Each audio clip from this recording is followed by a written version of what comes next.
Hi everyone, I'm PB, welcome to PB's Dice Den. If you want to know how not a professional I am, I just did a full 2.5 minute intro to this video without my microphone being on and without it even being in front of my face, and even just then I had to check. In this video we're going to be talking about different ways to play online. Now there are actually quite a few different ways to play online, but probably the most common one is to use what's called a virtual tabletop or a VTT. Virtual tabletops basically try and simulate some aspects of playing in person. You usually have the ability to look at your character sheet within one, you have the ability to roll dice, and normally you have a battle map, basically some sort of representation of the environment that the characters are in. There are loads of different virtual tabletops out there, and none of them are inherently better than any other one. There are definitely ones that I would say I much prefer, but I can't definitively say this is the best one. I can only say this is my favorite one. But what I'm going to do is show you 3 different virtual tabletops that I've used before as a role player, and kind of list off the pros and cons of each one, the benefits and the limitations, and then from there, hopefully you'll be able to have a look at those options and maybe find which one might be the best fit for you if you're going to end up playing online. So we're going to look today at Roll20, Tabletop Simulator, and Foundry Virtual Tabletop, or Foundry VTT. Let's start off with Roll20. I think I've got a scene set up, so there should be a relatively smooth transition, unless it's not, in which case, editing. And there we go, super smooth transition. Thanks to editing though, because I wasn't even logged into Roll20. So this is what Roll20 looks like. And first of all, Roll20 isn't just a virtual tabletop. There is a marketplace here. We will get to that in just a moment. But this is your homepage. It shows you any games that you're a member of, including games that you run. So what is Roll20 first of all? What are some of the benefits? So Roll20 first and foremost is completely free and browser based, so no one needs to download any programs to run it, and yeah, it is completely free to have an account and to run a game. In this particular instance, if we look over in the top right, bloody hell,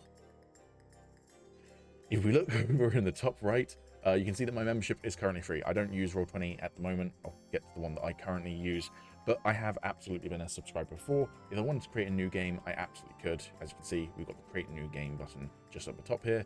We've also got join a game. So join a game is what you'd click if you wanted to join someone else's game. Generally speaking, this is to kind of look for games, so people can list games that they're looking for someone to join.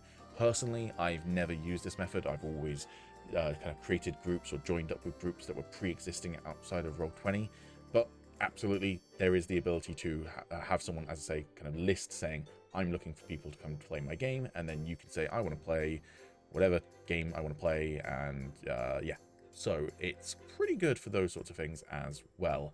But as I said, as a free member, you can create a game. Now, obviously, as a free member, there are going to be some limitations to what you can do on the platform.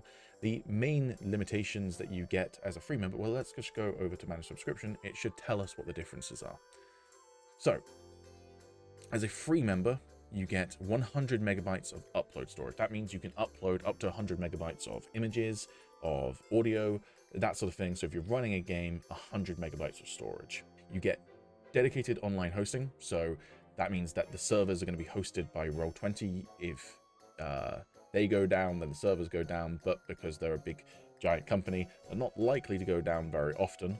And they have over 1,200 plus game systems ready to go in Roll20.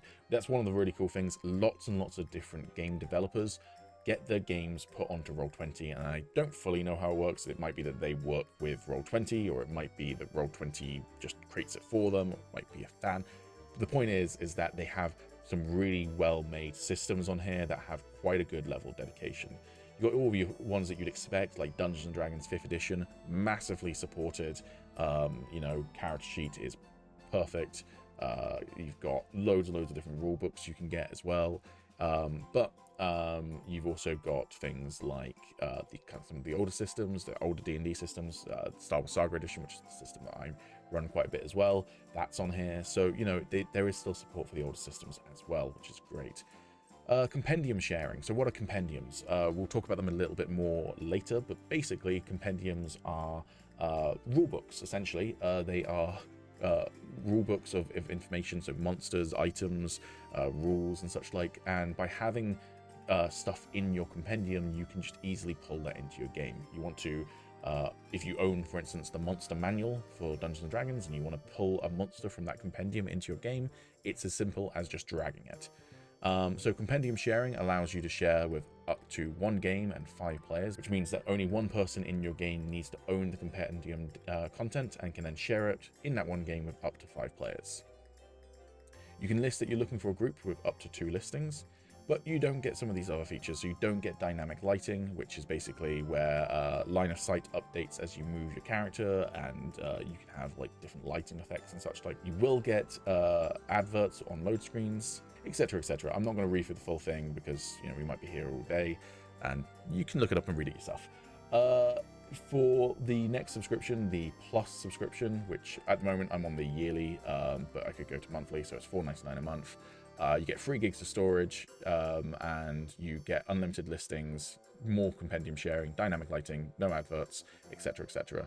And then for $9.99, you get the full access to everything, including things like early access, including custom character sheets, etc. Honestly, for the price point it's at and the features you get, I think that both options, $4.99 and $9.99, are pretty good. I think I've been both before. I've definitely been Pro before. I think I was Plus at one point as well. So yeah, it is pretty good value for money. You can see some more about the features as you scroll down. So yeah, it is a pretty good deal. But as I say, if you want to, you can absolutely run a game completely free. I think probably the biggest drawback is going to be if you want to run a game for free, you've got that limited upload storage, which means in terms of maps and such like, you aren't going to have as many maps that you can have all within your game at the same time. You're going to hit that storage. Now, maybe in a later video, if it's something that's of interest, I can absolutely talk about different ways to keep your map sizes down, because holy shit, my maps used to be huge. I used to have like 24 megabyte maps on a regular basis. Nowadays, most of my maps, same size, same level of quality, more like 2 megabytes. But still, 2 megabytes, you know, that's 50 maps, which, you know, might seem a bit egregious, but if you're running for long enough, absolutely you can hit 50 maps. So, yes, a little bit of a limitation there. Now, let's go back to home. And yeah, so if you wanted to create a new game, so you can give it a name, you can choose what system. It does default to D&D 5th edition, which, oh, here we go, we can see who made them. So yeah, we've got ones that are made by Roll20. This basically allows you to choose your game. You can search here. So, you know, again, if I was doing Star Wars, we've got Star Wars Revised, Star Wars Saga Edition, 30th Anniversary, D6, 5th edition, and then Fantasy Flight games in different languages as well. That's pretty cool. We've got French. So yeah, pretty robust. You've also got adventure modules that you can run. So yeah, if you wanted to run a pre-made adventure, you absolutely can do that as well. So yeah, it's pretty versatile here. When you create a game, it will then load you into the game space, the actual tabletop, where you can then invite your players. It's simple as sending them a link. You can set up character sheets for them and such like. It's really easy to use. It's very user friendly, and as I say, if you do get the subscription, then you can get even more features in, which does make being able to kind of improve the game experience even better. I will also say I haven't used Roll20 at this point in probably like 2 to 3 years, if not more. And I know that they've added a bunch more functionality since the last time I actually used it as a regular user. So yeah, I think it's thoroughly a good option, and it's very easy to use. Again, browser based, so nice and easy. You've also got the marketplace. I'll probably talk about the marketplace in another video one day, but the marketplace is a great place because you can buy rule books, you can buy adventure modules, you can buy map packs, you can buy you know, token sets. It's really impressive the different things you can get here. I have a ungodly amount of stuff that I bought from the Roll20 marketplace for mostly making maps. Yeah, if you buy a map pack or an art pack, then what that means is that the content that you buy will appear in your Roll20 game it also won't use up your storage. So this is not upload storage because it's just in your game. So for instance, if I wanted to use the sci-fi vehicles from this particular pack, that's not using up any of my 100 megabyte storage as a free user.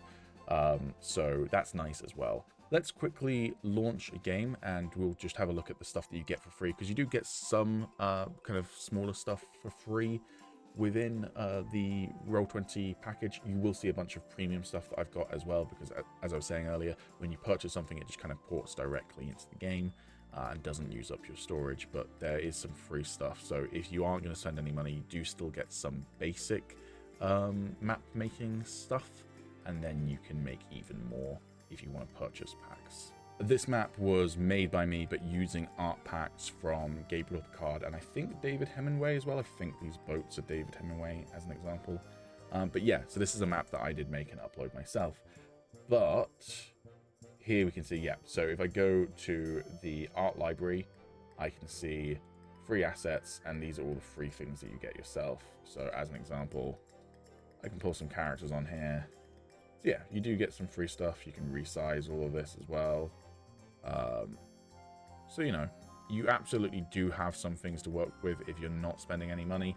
You don't have to spend any money. I have played in games before where people basically just create it on a blank canvas. Yeah, you know how I was talking about big people having lots of maps? 308. This was a campaign I ran for 2 years.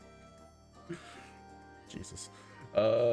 Yeah, so some people will just run on a completely blank canvas like this. You know, if you aren't using it for much of a battle map, then you can absolutely just run off of a blank canvas. You can draw stuff if you need to. So, oh, there's a building here.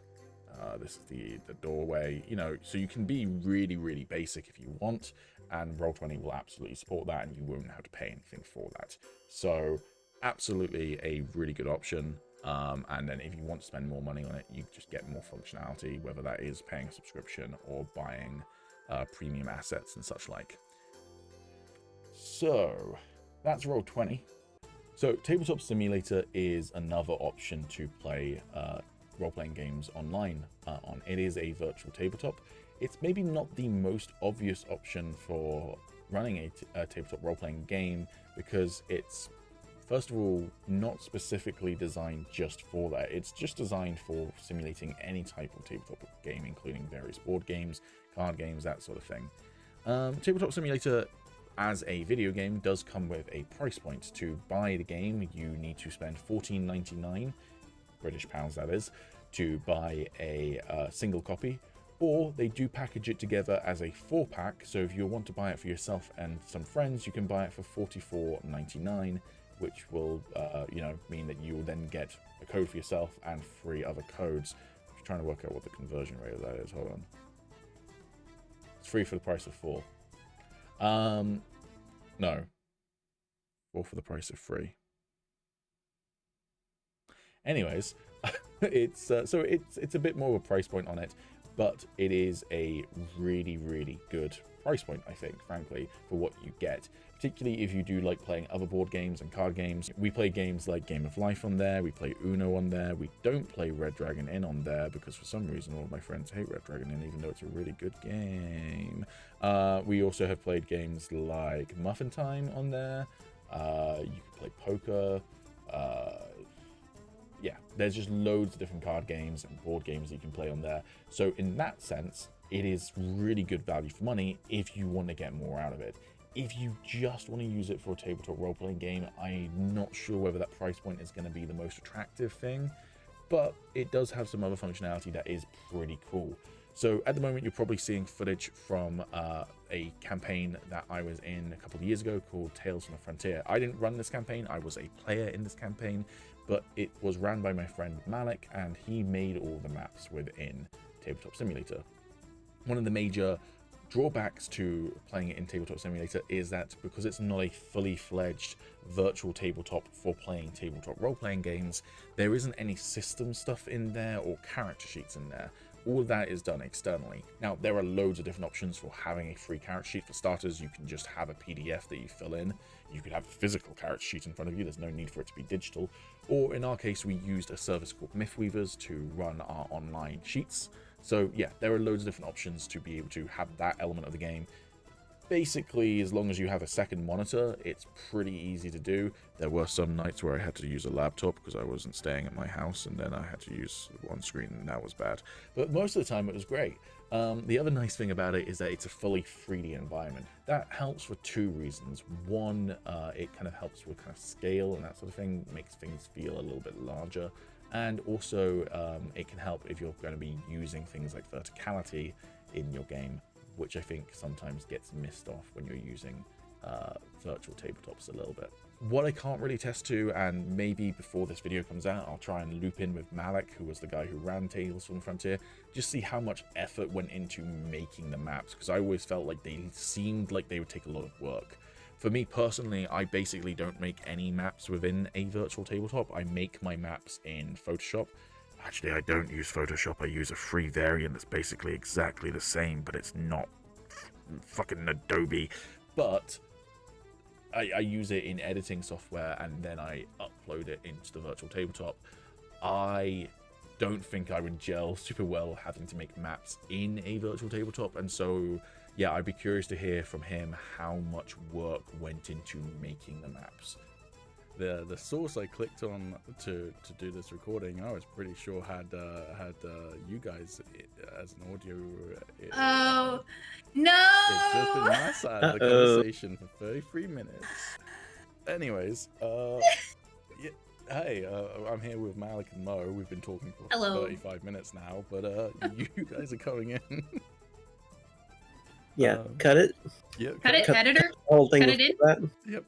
So we're here today to talk about Mallek and Mo. Mallek is the dungeon master from Tales from the Frontier, a amazing Dungeons and Dragons campaign that we all streamed like 7 years ago. And if you watched through that, but maybe you probably did know about her, but maybe you didn't know about little Mo hiding in the corner. Mo was the artist behind a lot of it. You helped with map making and just various, like, you're almost like a co-DM, I think would be kind of fair to say. Like, it was Mallek was like the storyteller and rule runner in the game, but like, you know, you were there as like a sidekick behind the scenes, right? If you want to call me that.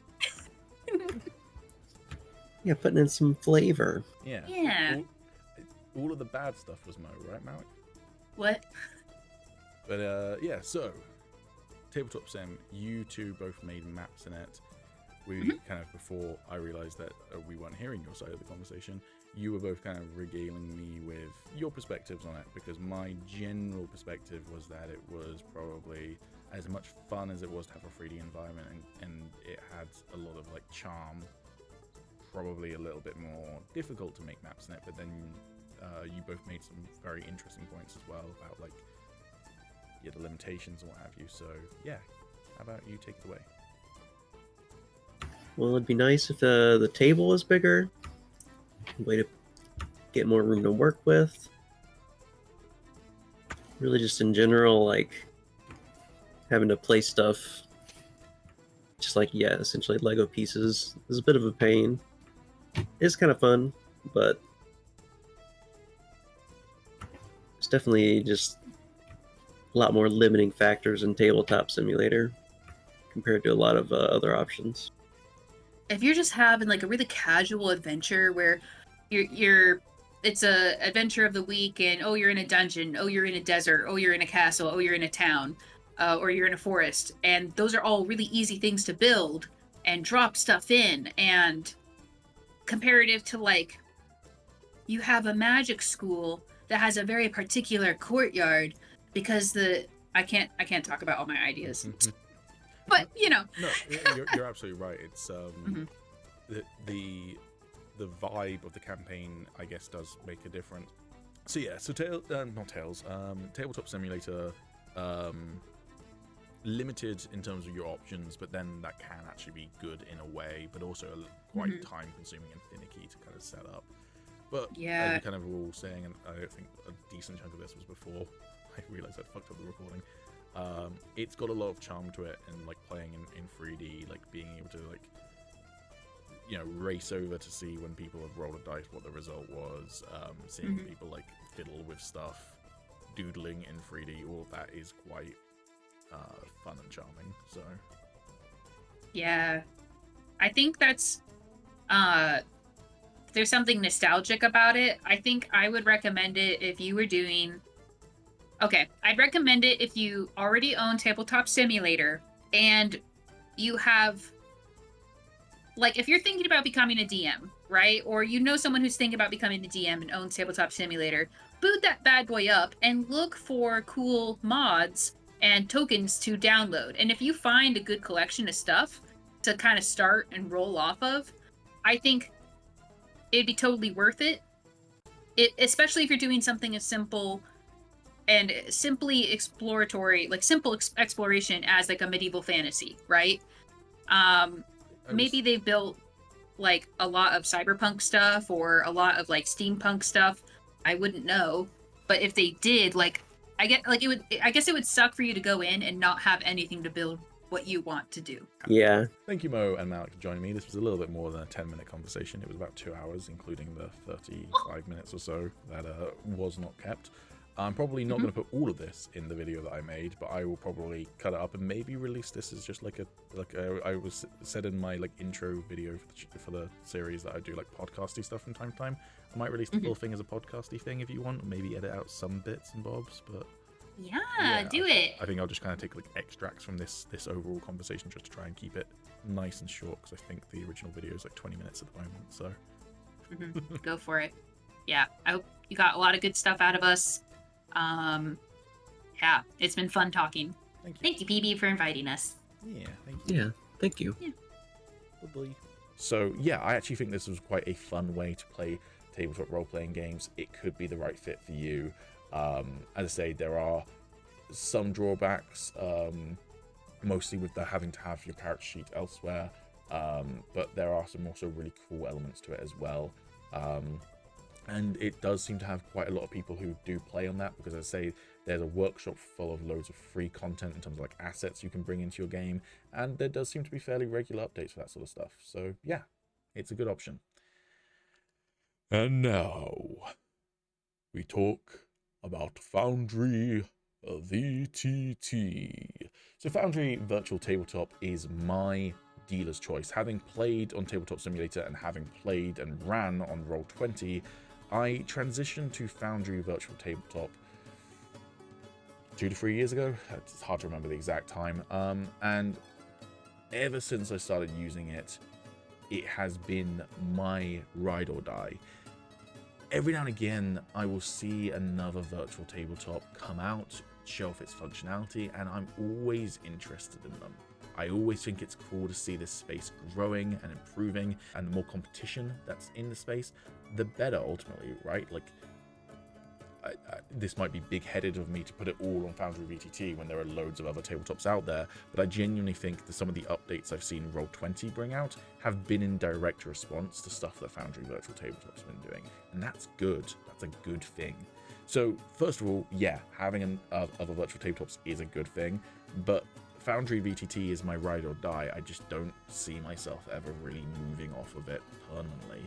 As much as I would love to go into like a 3D environment one, again, I think 3D is a really cool way to play your games, and options like Tailspire are there. Not going to be covered in full in this video, but it's pretty cool.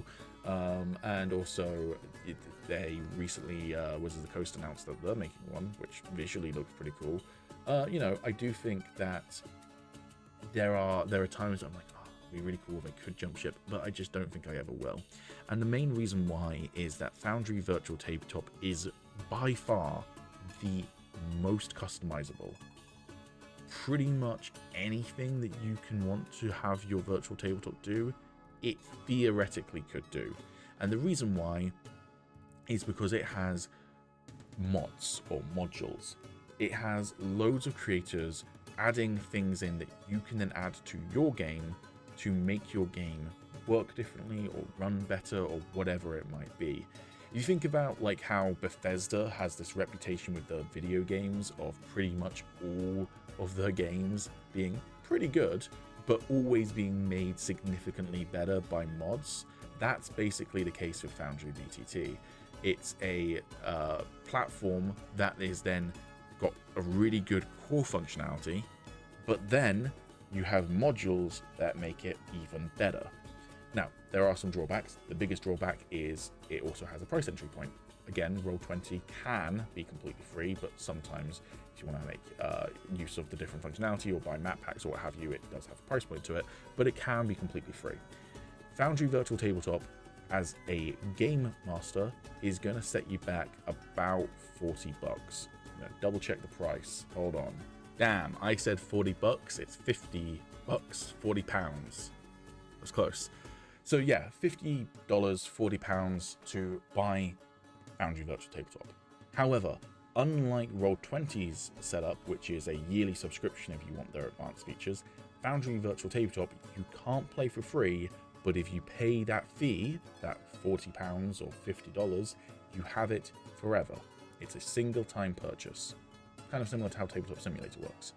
So, yes, there's a price point, but it's a one-time fee. And then pretty much everything else about it is free. I say pretty much everything because some of the modules do have price points. So here we go. I've got Foundry Virtual Tabletop loaded up now. Some of the add-on modules do have price points. Pretty much every single one that I've seen so far has a free version, and then they usually have like a funded version through Patreon. So if you want more stuff from them, subscribe to their Patreon and then you get it. So one of the big advantages to Foundry Virtual Tabletop, aside from the modules, which we'll talk about a little bit later, is that also it can run on your machine and your machine alone. So what that means is that if you want to host a server from your PC, you can do so, at which point there is no size limit. Maps can be as big as you want. You can have as much music as you want. You can have as much art as you want.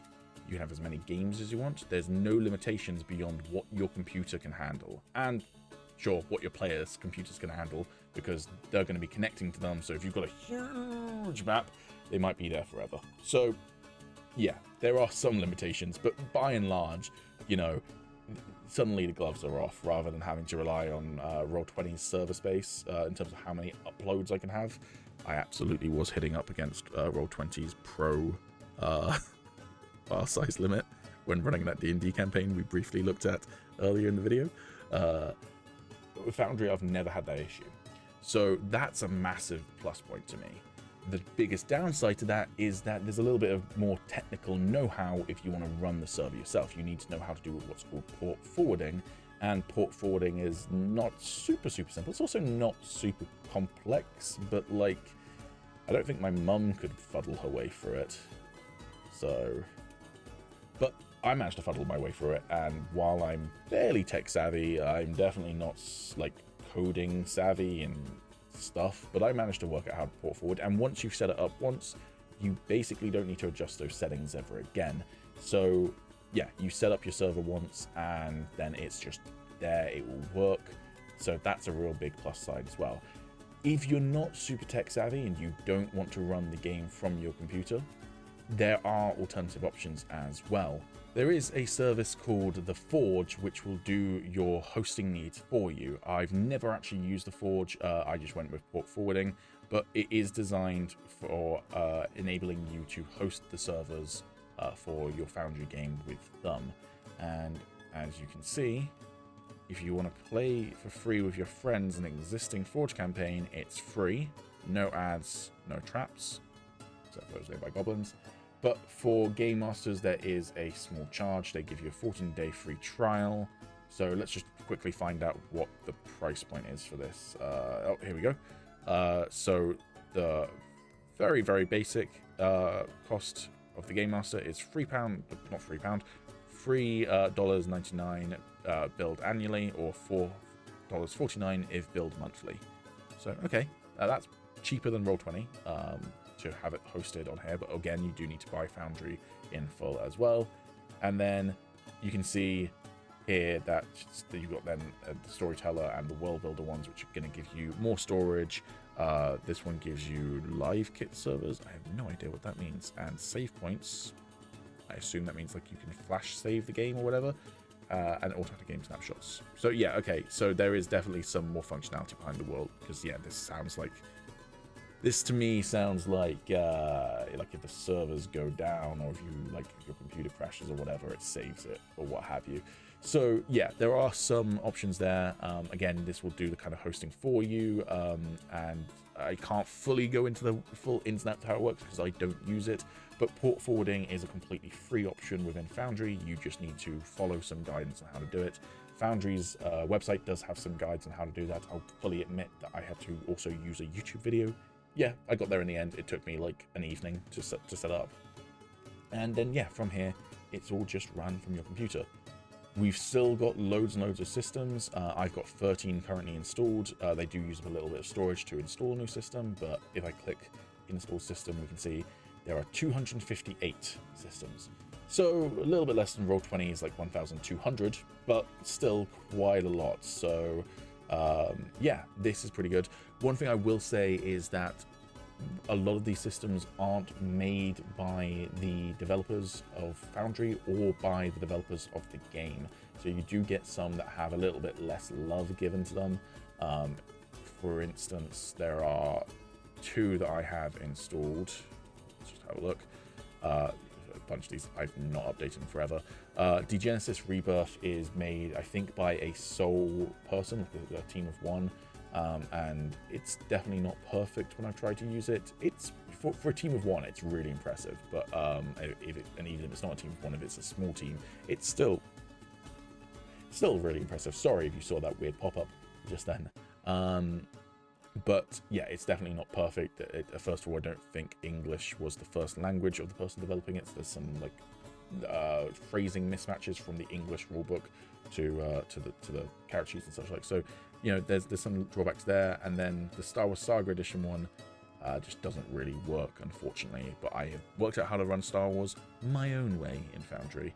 So yeah, there are sometimes some drawbacks. Other ones are pretty fucking solid. So D&D 5th edition, I've literally never had an issue with.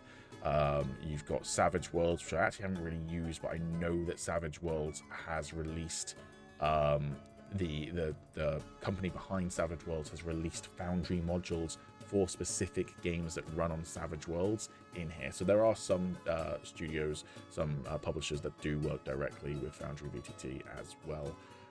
And then you've got some other ones, like you've got a kind of sandbox one that just lets you create whatever in there. It's not really got any rules baked into it, but it just lets you roll dice. So yeah, you've got a lot of different options here. And then again, we've got those add-on modules.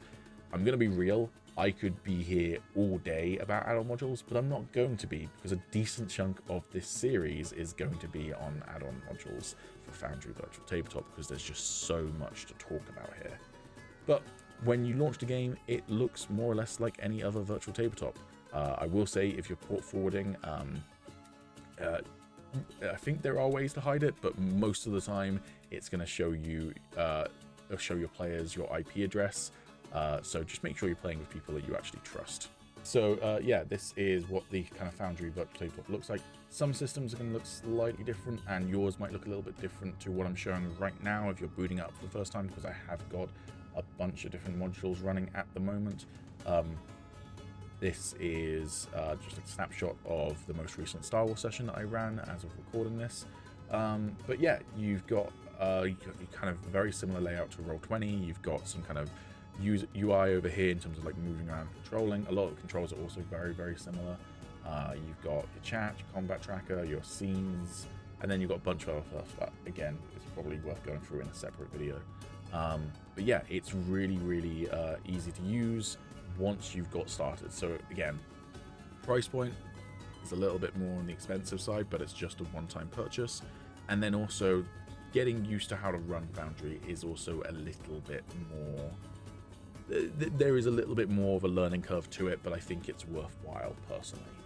But yeah, I'm not going to talk about all the different modules that I use. Again, that's probably going to be a decent chunk of this content anyways. But some of the really nice things about Foundry are that you can get really advanced lighting effects. So you might be able to see here, Zen here, they've got their lightsaber glowing. You've got the kind of slight flickering lights from over here and such like.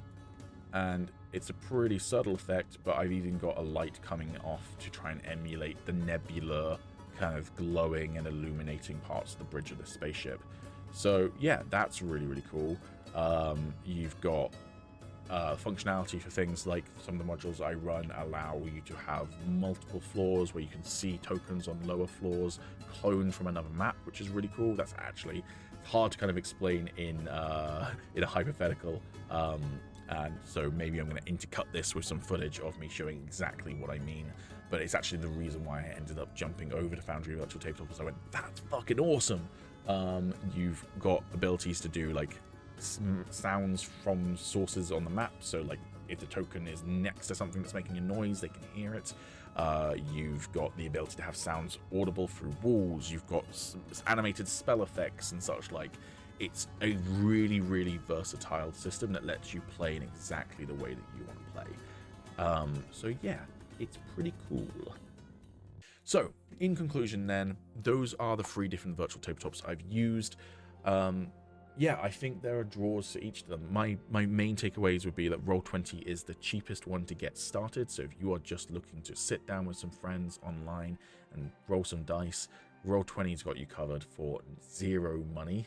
And if you want to spend a little bit of money on it, it's a pretty cheap barrier of entry, you know, $5 a month, just to get that kind of pro subscription. Yeah, pro was the second one. Will kind of get you started a little bit. It's very easy to use, very beginner friendly. Tabletop Simulator, if you already have it, I think it's a really good option. Again, a lot of us nerdy gamers are already going to own Tabletop Simulator for playing other things. It's absolutely a viable option, and I do think it's quite a unique and fun one.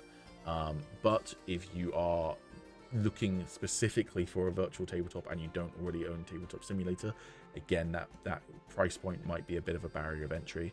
And then finally, Foundry, I think, is by far, to me, the most advanced, the most customizable. You can make it exactly what you want. It is the broadest by far in terms of what you can do out of the 3. But it is also the most expensive entry point for the Game Master. And although, to be fair, if you split it between a group, it's probably not that expensive. And also probably the most advanced in terms of setup, because Roll20 and Tabletop both do the server side completely for you, so there's no setup required other than clicking a button. With Foundry, there is clicking several buttons to get the server set up, but then when it's set up, it's set up for life. So yeah, there are different pros and cons. I think each one has its own merits, and hopefully this video will have helped you find one if you're looking for one and not sure which one to start with.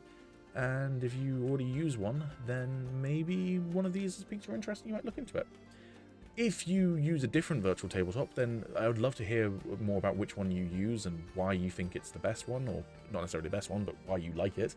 And if you use any of the ones that I talked about today, I would also just love to hear kind of what your experiences are with it. Let's get a conversation going. All right. Thank you everyone for watching, and I feel like I had a catchphrase at the end of the last video, which was my first video, which I recorded like an hour ago. Let's roll some dice.